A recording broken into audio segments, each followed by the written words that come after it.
how do you all kind of choose the title that comes each year when you look back, or every year or two, for the book that's coming out? And how did you come to Touch of Peace this year? Well, that's an interesting question and quite easy to answer, actually. In the traditional teachings of yoga, and Yogananda taught this also, but it's not from him, it's from the Vedas. Uh, it is said that when God manifests himself in the world, he manifests through various qualities. One of them is light, one of them is sound, another is joy, another is love, another is peace, wisdom, power, calmness. So those are 8 qualities of God that one can think of them like the white light that comes, and then as it passes through a prism, it's split up into the colors of the rainbow. And so those different hues are contained in that one light, white light. And so God's consciousness can be kind of passed through the prism of mankind's experience, and it comes to these 8 qualities. So we started out because we had our blog named A Touch of Light. We started out with A Touch of Light, and then Devi will tell you the rest of the series. And we went to a touch of joy, a touch of love, and the book that's being released today, A Touch of Peace.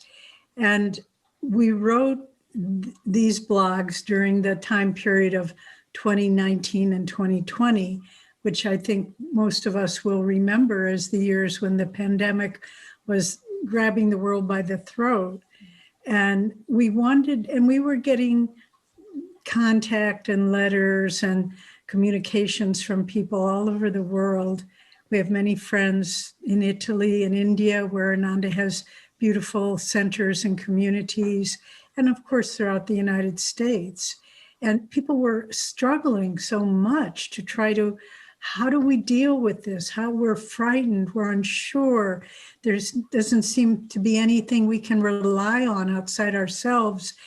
And so we really saw this particular collection of blogs that are the best thing we could do with would be in writing them to direct our content towards helping people in the highest possible way to deal with the challenges they were facing, and to find spiritual understanding that could get them through, and practices and attitudes, practical and philosophical. We try to do this with our blogs, not make them just philosophy, but include teachings of our Guru, Paramahansa Yogananda, but also how do you live them?